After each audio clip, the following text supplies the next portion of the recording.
Nobody cares about us.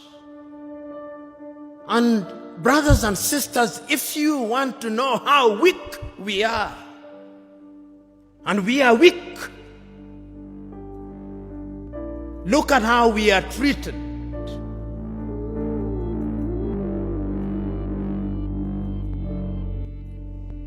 Last month,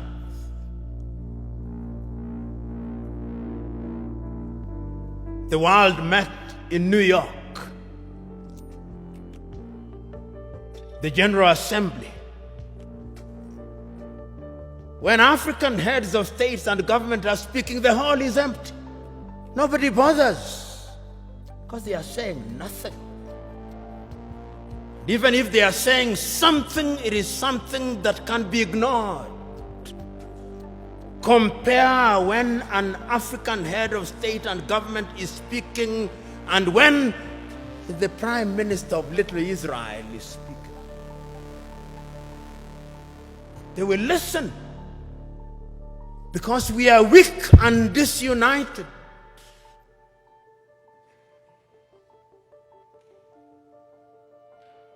So we have a weak continent because the spirit of Pan-Africanism disappeared.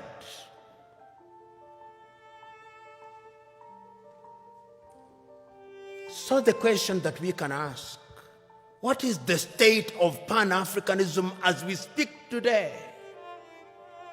The African Union, which is weak, says the right things and does the wrong things 9 out of 10 times.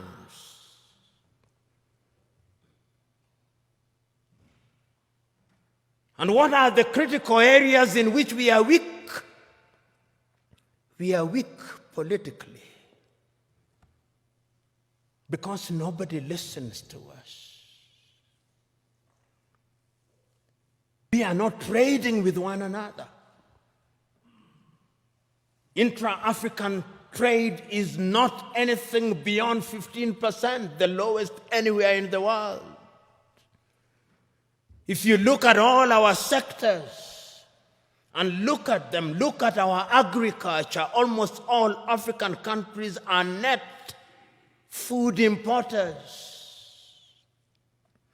There is not a single African country that is in meaningful technology. Not a single African country produces a mobile phone. Yet the single most important ingredient in mobile telephony is to be found in the Democratic Republic of Congo. Not a single African country produces a car other than assembling completely knocked down kits. There is no meaningful production of pharmaceutical products in Africa. And if there was any doubt, COVID exposed it. All African countries, the 55 of them, are waiting to either receive Sinovac from China, Sputnik from Russia, AstraZeneca, Johnson or Moderna. And we don't even know what they are because our bureaus of standardization don't know. If you ask the Ethiopian Bureau of Standards what they are asking us to be injected with, they do not know.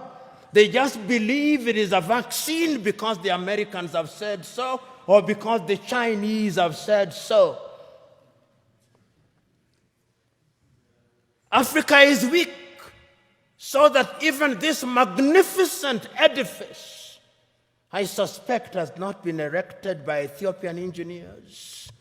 When I see the signage in Chinese, I suspect it is the Chinese.